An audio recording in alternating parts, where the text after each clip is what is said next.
देख रहे हैं एबी स्टार न्यूज। आपके साथ मैं अंजलि। आप सभी का स्वागत है हमारे इस खास प्रोग्राम गणपति बप्पा मोरिया में। पार्वती के लाडले शिव जी के प्यारे लड्डू खा के जो मूषक सवारे, वो जो हैं गणेश देवा हमारे। भगवान गणेश का आगमन हो चुका है और इसी के साथ गणेश चतुर्थी की शुरुआत भी हो चुकी है। हर और बस एक ही गूंज सुनाई दे रही है, आला रे आला बप्पा आला। गली मोहल्लों से लेकर के घरों तक बस इसी गूंज से सभी गूंजायमान हैं। प्रत्येक वर्ष की तरह ही इस बार भी बप्पा पधार चुके हैं। शुक्रवार से गणेश चतुर्थी की शुरुआत हो चुकी है।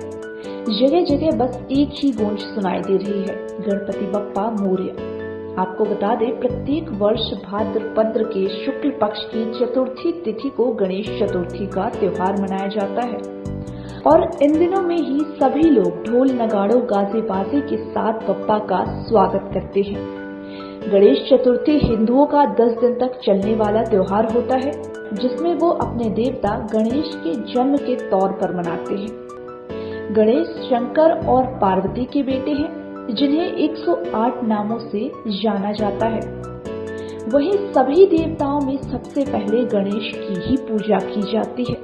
इस दिन के बारे में पौराणिक कथाओं में ऐसी मान्यता है कि आज ही के दिन महर्षि वेदव्यास ने महाभारत की रचना के लिए गणेश जी का आवाहन किया था और उनसे महाभारत को लिपिबद्ध करने की प्रार्थना की गई थी। गणेश जी ने कहा कि मैं जब लिखना प्रारंभ करूंगा तो कलम को रोकूंगा नहीं, यदि कलम रुक गई तो लिखना बंद कर दूंगा। तब व्यास जी ने कहा कि प्रभु, आप विद्वानों में अग्रणी हैं और मैं एक साधारण ऋषि। किसी श्लोक में त्रुटि हो सकती है, अतः आप बिना समझे और त्रुटि हो तो निवारण करके ही श्लोक को लिपिबद्ध करना।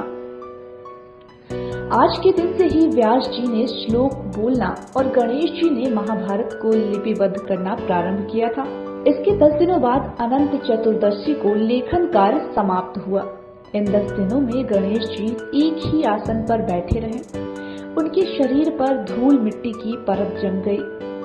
तब 10 दिन बाद गणेश जी ने सरस्वती नदी में स्नान कर अपने शरीर पर जमी धूल और मिट्टी को साफ किया। और आपको बता दें कि जिस दिन गणेश जी ने लिखना आरंभ किया, उस दिन भाद्र मास के शुक्ल पक्ष की तृतीया तिथि थी और इसी उपलक्ष्य में हर साल इसी तिथि को हर साल गणेश जी को स्थापित किया जाने लगा और 10 दिनों की उपासना के बाद अनंत चतुर्दशी के दिन को इनको विसर्जित किया जाने लगा। वैसे तो गणेश जी के कई अवतार हुए हैं, परंतु 8 अवतार सबसे ज्यादा प्रसिद्ध हैं, जिसमें अष्ट विनायक कहते हैं। महोत्कट विनायक पहला अवतार है इनका। मयूरेश्वर विनायक, गजानन विनायक, गजमुख विनायक, मयूरेश्वर विनायक, सिद्धि विनायक, बलालेश्वर विनायक और इनका 8वां अवतार है वरद विनायक। इसके अलावा चिंतामण गणपति, गिरजात्मक गणपति, विघ्नेश्वर गणपति, महागणपति आदि भी कई रूप हैं और इन रूपों में सिद्धि विनायक को सबसे मंगलकारी माना जाता है। माना जाता है कि सिद्ध टेक नामक पर्वत पर इनका प्राकट्य होने के कारण इनको सिद्धि विनायक कहा जाता है। मात्र सिद्धि विनायक की उपासना से ही हर संकट और बाधा से तुरंत ही मुक्ति मिल जाती है। कहते हैं कि सृष्टि निर्माण के पूर्व सिद्ध टेक पर्वत पर भगवान विष्णु ने इनकी उपासना की थी। इनकी उपासना के बाद ही ब्रह्मा जी सृष्टि की रचना बिना विघ्न दूर कर पाए थे और यही विघ्न हरता भी है। गणेश महोत्सव की सबसे पहले शुरुआत महाराष्ट्र में हुई थी। शिव पुराणों में इस बात का उल्लेख है कि इस त्योहार की परंपरा सदियों से थी। खास तौर पर भारत के दक्षिण और पश्चिम राज्यों में इस त्योहार की विशेष धूमधाम मची रहती है। आपको बता दें कि भारत में जब पेशवाओं का शासन काल था, उसी समय से ही गणेश महोत्सव मनाया जाता है। हालांकि कोशिश तो बहुत की गई, लेकिन इस परंपरा पर कोई रोक नहीं लगा सका। गणेश जी सभी देवों में सबसे पहले पूजे जाने वाले देव हैं, ये तो आप सभी लोग जानते हैं।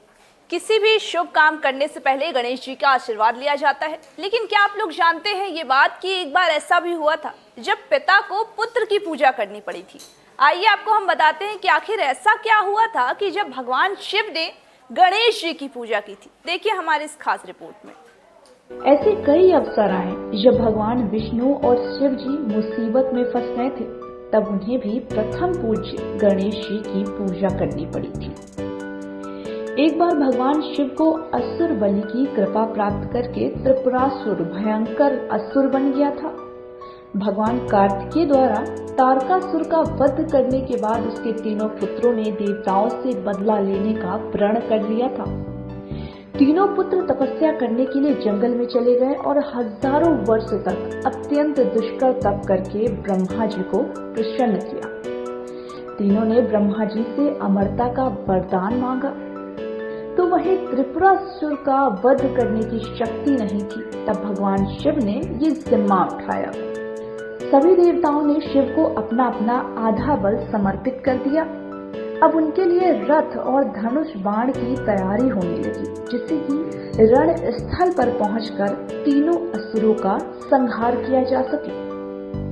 लेकिन भगवान शिव हर तरह से प्रयास करने के बाद भी उन असुरों का वध करने में असफल रहे। तो नारद जी ने कहा कि आप गणेश जी की अर्चना किए बगैर ही त्रिपुरासुर से युद्ध करने चले गए थे और इसीलिए आप अपने युद्ध में सफल नहीं हो पा रहे हैं।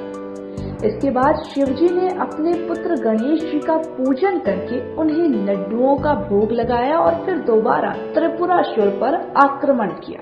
इसके बाद ही वे लक्ष्य भेदने में सफल हुए। ऐसे कई अवसर आए। बच्चों के दुलारे और हम सब के प्यारे गणपति बप्पा। और इसी लाइन के साथ आज अपने खास प्रोग्राम में हमें दीजिए इजाजत और तमाम बाकी खबरों के अपडेट्स के लिए देखते रहिए AB स्टार न्यूज।